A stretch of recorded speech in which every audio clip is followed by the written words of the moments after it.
So there's a picture of the Aldi Bike Video Camera with a £1 coin for scale. And here is the little clear acrylic case it comes with on my motorbike. And there's a camera inside the case. So to test it out, we're going on a motorbike ride from Studley to Sutton Coldfield. This was on the Sunday before the May bank holiday 2026.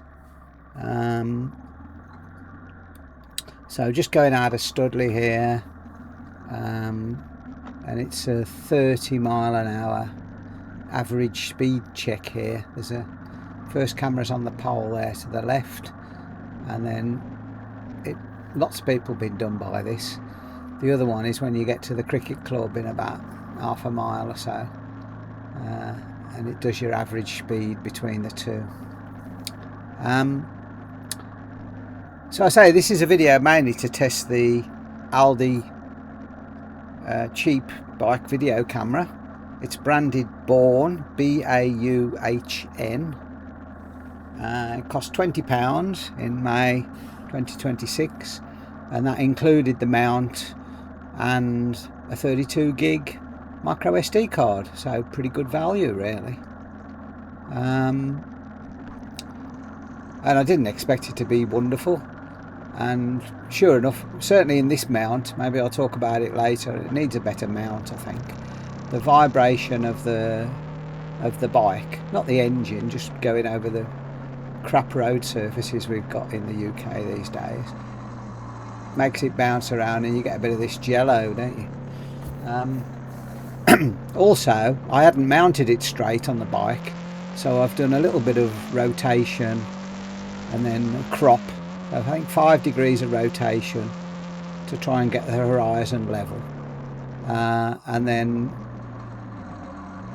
cropped it 1.15 in DaVinci Resolve to get rid of the sort of triangles along the edges that you get when you do a rotate. So next time I'll have to try and stick it on the bike more level. It's irritating when a horizon's not level, isn't it? Especially with a bike video when it's leaning around the corners anyway.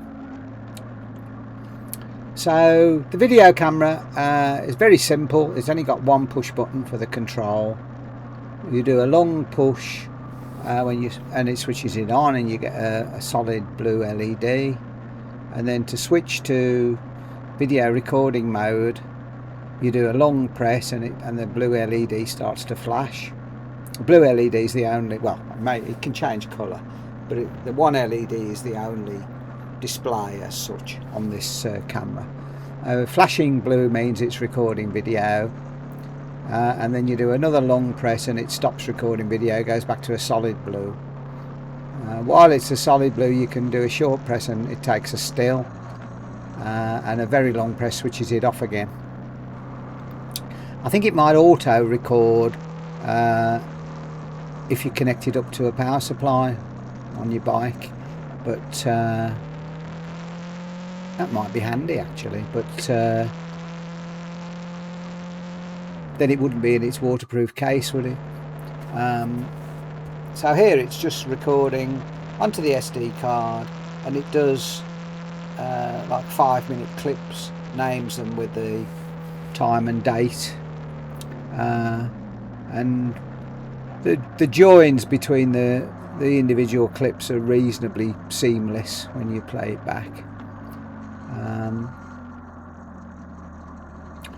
And what else did I do in the edit? Oh, the sound was a bit harsh, so the sound of the engine, so I turned the audio down on the track by 25%, again in DaVinci Resolve, and I'm sticking this voiceover on now, back at home in again in DaVinci Resolve, and once I finish recording it, I'll try and set the level so that you can hear the bike engine, but you know, it doesn't drown out the voiceover.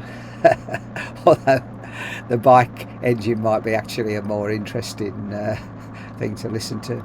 Sounds a bit buzzy actually, doesn't it? Here, this will be accelerating up to I don't know, probably 50 up this bit, and then 70 along most of this dual carriageway. This is the A435. You're into a 70 limit now.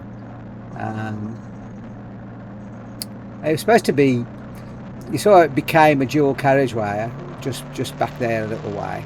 There was a plan originally to build, if you sort of carry on in a straight line from where it becomes a single track, they were going to build a dual carriageway bypass around Studley years ago, but they never did.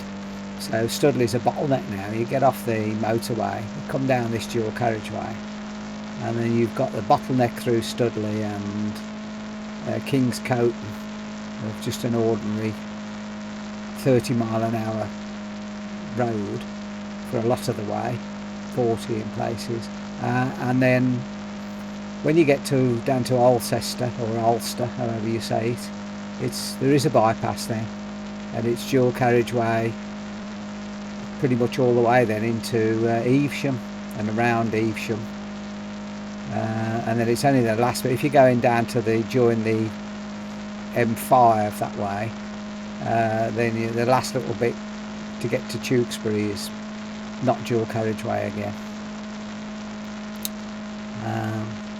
I was saying the bike, it sounds a bit buzzy, doesn't it, here? And it's a single cylinder. It's a Triumph Speed 400 single cylinder. So to your ear, the engine sounds a lot lower pitch than this. Even, I mean, it's quite a high revving for a single, but it would have been doing about, I don't know, 5,500, 6,000 revs, probably, something like that here. Is that right? I'm not sure. I might be confusing it with one of my other motorbikes. But anyway, it sounds buzzier than it really is on the audio. So I was going to a barbecue, and I was running a bit late, so I decided to go along the M42, although that makes it pretty boring. Pretty boring ride, but it's the quickest way.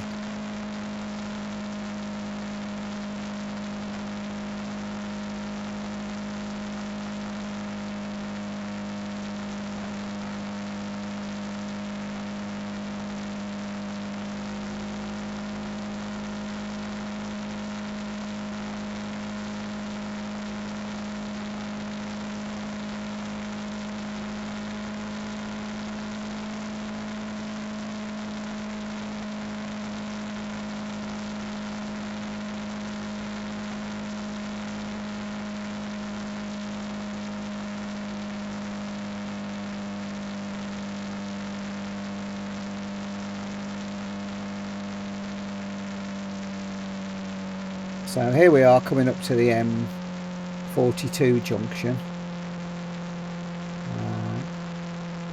50 limit the last little bit. Somewhere along here where Mike Aylward was killed, isn't it? He lives not far from here, and he was going with his, I think he got his daughters with him or something, you know. I think it was a Rover SD1. People will correct me if I'm wrong. If anybody listens to it, who knows. But he was going in a Rover SD1 to buy some fish and chips along this bit of road, and I think it probably wasn't a dual carriageway all the way along then, or the junctions were different. But apparently a lorry pulled out in front of him and killed him. Typical modern motorway island now. The original idea of an island was you didn't need traffic lights, was it? It was an alternative to traffic lights. Now you have an island and it's got traffic lights at almost every junction as you go around it. And the people who set this one up, I don't think I've ever been round it without hitting a red at every junction. So that's just gone green, and you move 100 yards round, if that, to the next bit, and it'll be red. And then you wait here a bit, and then the same again at the next set of lights. You would have thought they could have staged them so that once you were moving, you'd keep moving. Or perhaps I'm just unlucky and they do that sometimes. Or maybe this is the best way to deal with too much traffic. One of the junctions here, this minor road that you can see ahead of us here, that goes off towards sort of Earlswood Lakes and that way, that hasn't got any traffic lights on it. So if you're going out of that one, you just have to wait for a gap and go. But all the major junctions all the way round, the motorway slip roads and the other roads have got lights on. Actually, there's a little bypass when you're coming back off going the other way. There's a new slip road they've built recently that bypasses the lights if you're coming off the M42 westbound and going onto the A435 southbound. So this was the Sunday bank holiday in May, which is why there's not many lorries about. Normally this road's absolutely chocker of HGVs, but there won't be many on a Sunday. And it's unusual for it to be 70 limit along this bit. Normally they restrict you down to 50 or something, just because I don't know, congestion I suppose. But it was running at 70 this part on the Sunday. I don't think I've ever been along the M42 any time in the last, I don't know, 30 years or so when there hasn't been roadworks and delays somewhere or other. And at the moment, when we get a bit further up towards Sutton Coldfield, they're putting in the HS2, so that's all 50 mile an hour average speed running. Even though today on a Sunday there won't be anybody working there, or you won't see anybody working, but they don't get rid of the restrictions, they still leave them in place. And it's the same if you come along at 3 or 4 o'clock in the morning. So you can see the vibrations pretty bad and the jello.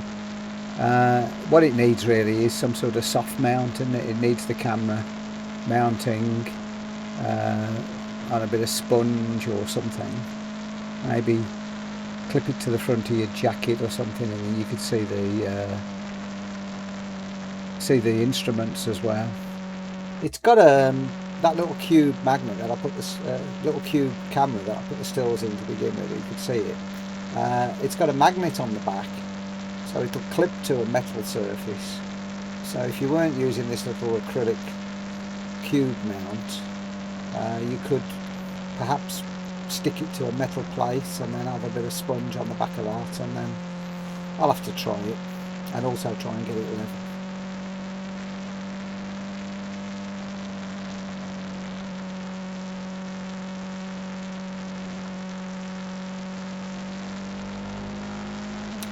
Oh, here we are, look, this is restricted. What's that? Is that 50 or 60 flashing up on the overhead gantries? You tell me why. Why is this restricted here? Can you see any cones? Can you see any roadworks? Is there any congestion? Is it just the people in the control centre having a laugh? Maybe they thought there was a dead squirrel in the road or something like that.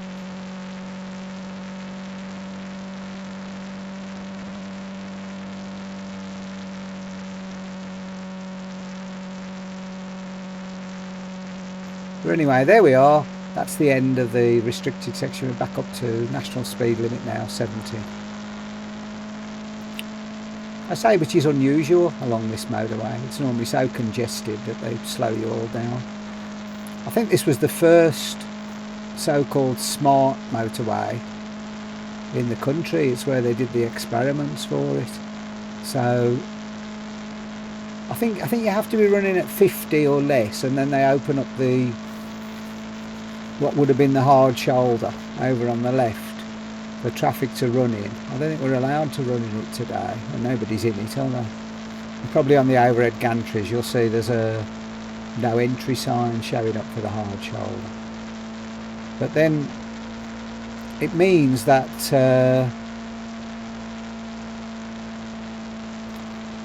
if something goes wrong, if you have a puncture or mechanical failure or whatever, you've got no refuge to get in. So to try and make it a little bit safer, they built these sort of lay-bys. There's one there on the left, look, about every half a mile. And the idea is if you if you go along and you have a puncture or something, you're supposed to limp on for the next half a mile, park it up in the lay-by, and then there's telephones provided there where you can call for assistance. And it must have cost them almost as much to build all the bloody lay-bys as if they'd just built a 4th lane all the way up. But I suppose if they'd have done that, the bridges wouldn't have been wide enough to accommodate a 4th lane and a hard shoulder under the bridges. But still, you could have had a 4th lane all the way up, and just no hard shoulder for the little bit where it goes under a bridge. I bet it would have been cheaper than building all these lay-bys and putting in all these overhead gantries and telephones and all the rest of it. But anyway, that's what they did. And then they've rolled them out all over the country, haven't they? And then sort of 30 years later, we're killing quite a few people where they pulled up on the left-hand lane, and then a truck ploughs into the back of them. And perhaps these things are more dangerous than we first thought. It took them 30 years to realise that a hard shoulder was a good idea in the first place.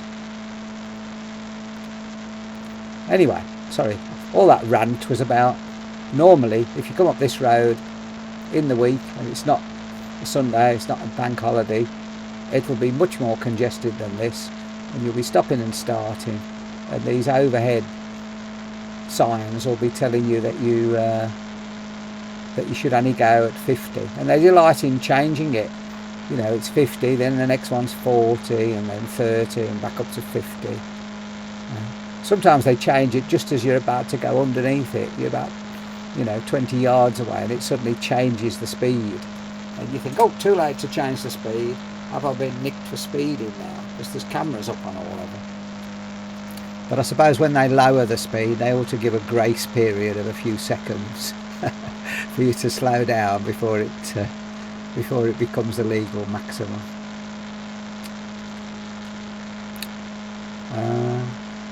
So as I say, I think it's, other than the judder caused by the vibration, it's not a bad picture, is it really, for a 20 quid video camera? It's advertised as being HD. I think 30 frames per second HD. But it's the colour balance looks alright and everything. Not tried it at night yet. As I say, I think the thing is a bit of anti-vibration mount. Make sure you mount it level, and I'll probably try and put it so that it's a bit more interesting view next time, so that you can see the clocks on the bike. But first impressions, for the money, not bad. I was saying about the time and date.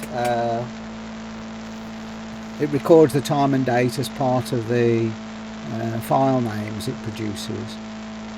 You can set the time and date by, you put a little text file on the SD card, edit it to the current time and date, and the first time it reads that, it resets the internal clock. And there's an option, you put either a Y or N for yes or no, to say whether you want it to appear as a little overlay. If you put a Y in there, it appears as a little overlay in the bottom left hand corner of the screen, but I've got that switched off anyway. And it must somehow mark the file as being read, because the file stays on there, but you switch it on again the next day, and of course you don't want it to set back to the same time that's in the text file. It must be smart enough to think, oh yeah, I've already read that, I won't read it again.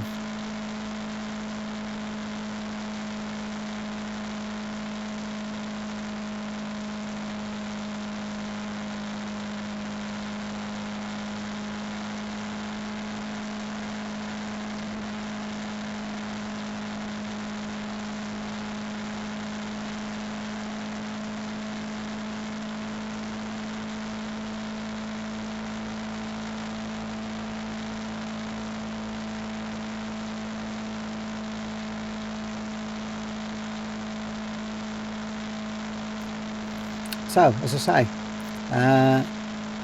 it's a very boring route, isn't it, for filming a motorbike video. But we might as well stick with it now we've got this far. Oh, we're coming into some roadworks now. So, you see the cones. See if you spot anyone working behind the cones. I bet you won't. That's the business to be in these days, making motorway cones.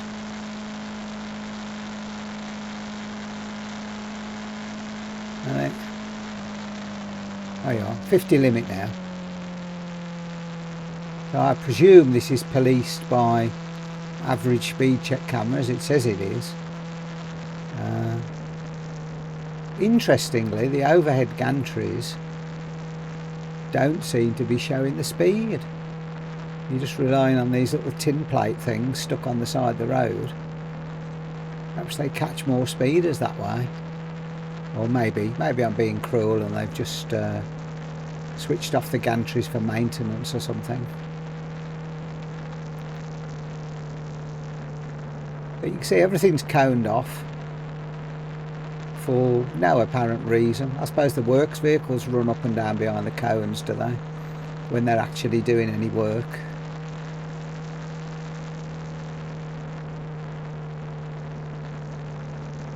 Oh, yeah, another motorbike joined ahead of me. I wonder if he or she realises he's in a 50 average speed check limit. Probably knows.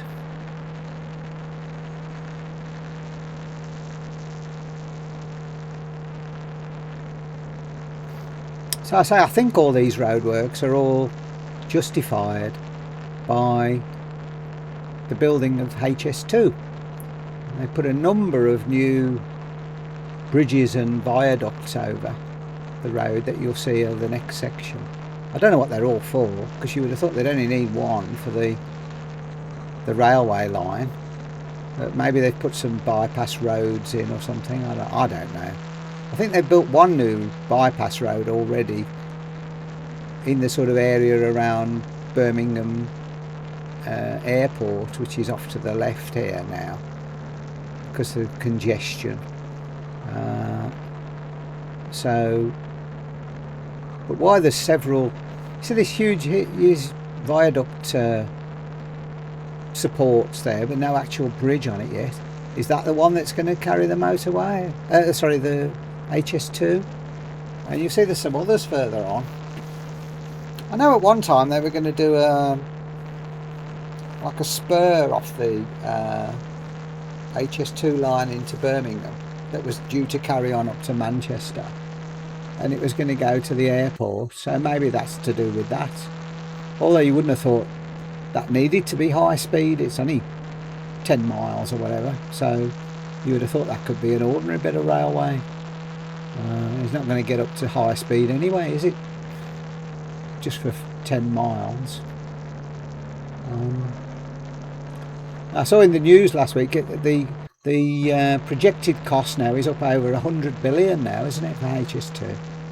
It's about 3 times as much as they originally estimated. When they originally estimated it was going to go to Manchester, Leeds and York, and they've abandoned all that now. It's only going to Birmingham, but it's still costing 3 times as much, over 100 billion, and it's about 10 years late. Typical of infrastructure projects in the UK. £100 billion plus for just over 100 miles of motorway. So that's of railway. So that's £1 billion per mile. That's what's that? That's £200,000 per foot, roughly. How can it possibly cost that much? Where's the money going?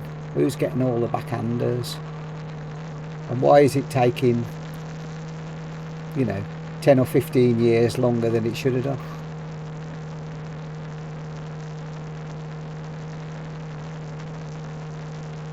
So that stupid car there, he slowed up, so I went to overtake him. Then he decided to pull out into the middle lane for no apparent reason, and still going slow, so I went past him on the inside. I mean, it's all 50 limit here anyway, so I would have been doing 50 as near as I could.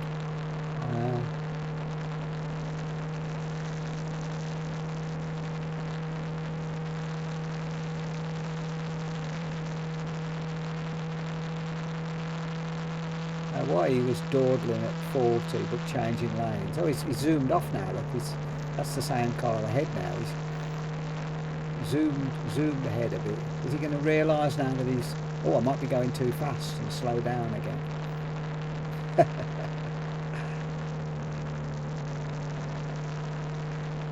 Anyway, while I've been ranting about the HS2, did we go past any more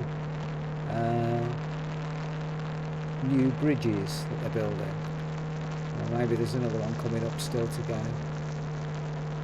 I say you look at all the work that's going on, all these, oh yeah, here's one, all these huge new viaduct supports they're putting in, and you think, what's all that about? You know, what, you don't need 3 lots of that for one railway.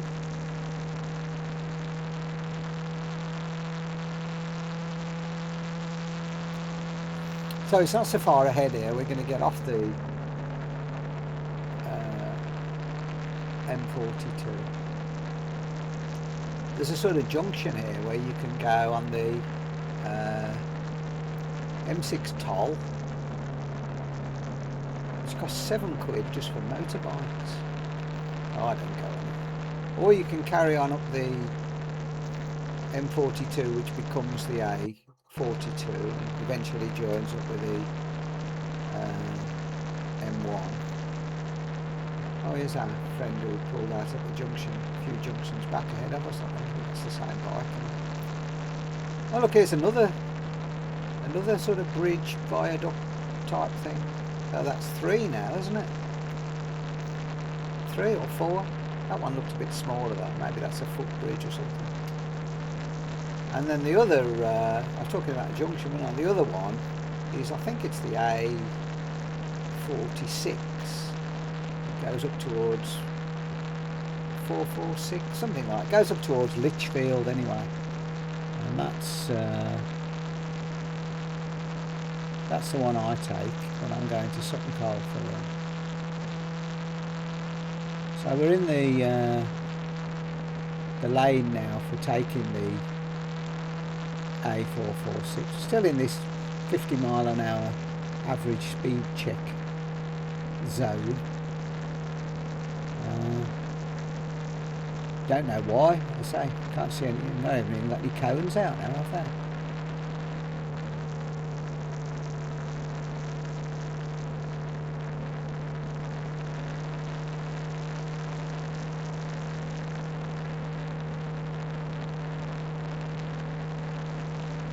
Oh, there we are, that's the end of it. So we can, whoa, look, 70 miles an hour for all of, I don't know, half a mile or so, and then we'll have to slow down again. So we're off the motorway now. This is the slip road for the A446 and others. Oh no, sorry, that was still, you could still do M42 or M42 toll there, couldn't you? But there is, if you carry on this left-hand lane, you come to Traffic Island. Here we are, A446, Lichfield.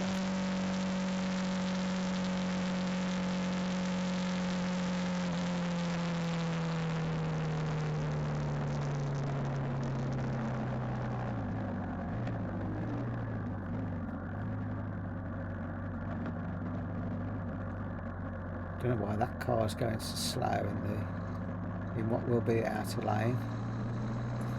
So we'll nick past them on the inner lane. I think it's because this road along here, the inner lane disappears in half an hour. Part of it just under white paint, and then it does really disappear.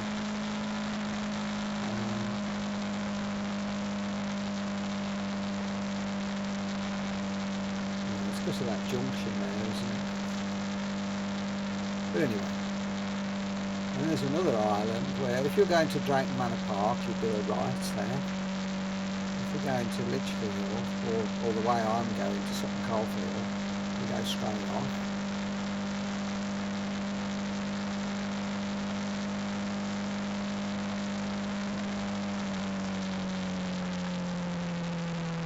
Go past the Belfry Golf Course.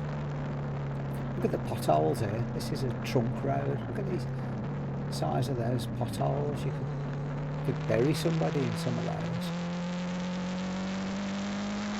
Now this is more average speed check things along there. I don't know if this is 40 or 50. There's a camera. That's the way it is in the UK these days, and there's no point having a fast motorbike or a sporty car, because even on a 125 or something, you're constantly being held up by the speed limits and other dithery road users. I mean, here he's going slower than the speed limit here, but I'm going to turn left soon, so it seems rude to overtake him and then turn left after just 100 yards. So you just put up with the slowness, don't you? Now we're going to turn left here, and then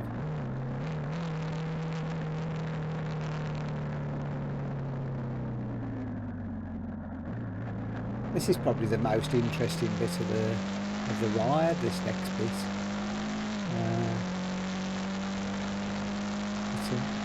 It's a road with not too many cars on. I think that might be M6 toll. We went over there. Somewhere along here you cross over the M6 toll. I think that flyover might have been it.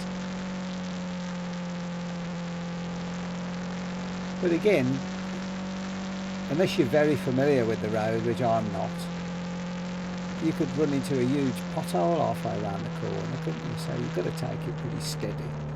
Even if you think, oh yeah, I've got good tyres, loads of grip, could have a bit of fun down here, but not if there's going to be a foot deep pothole in the middle of the bend.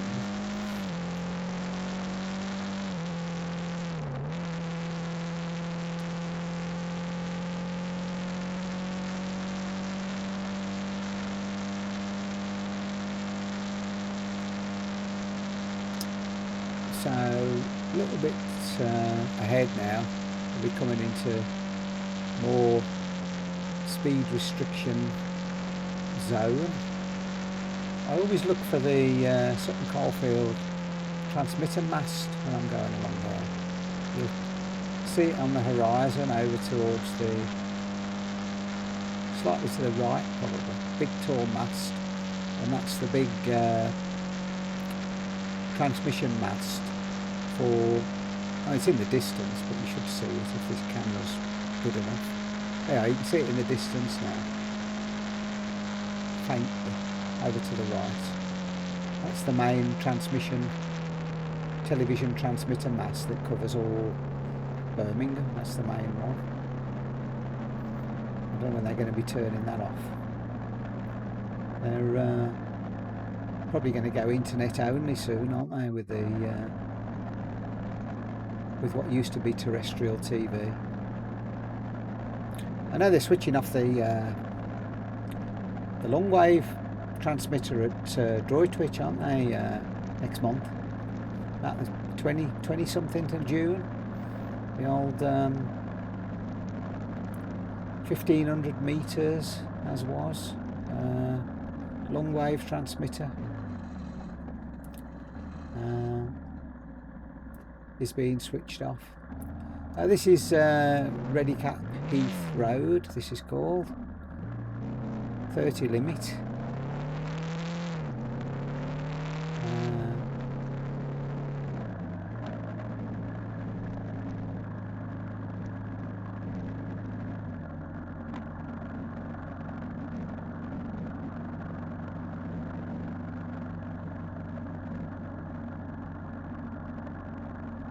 And a bit further ahead, it's a school zone.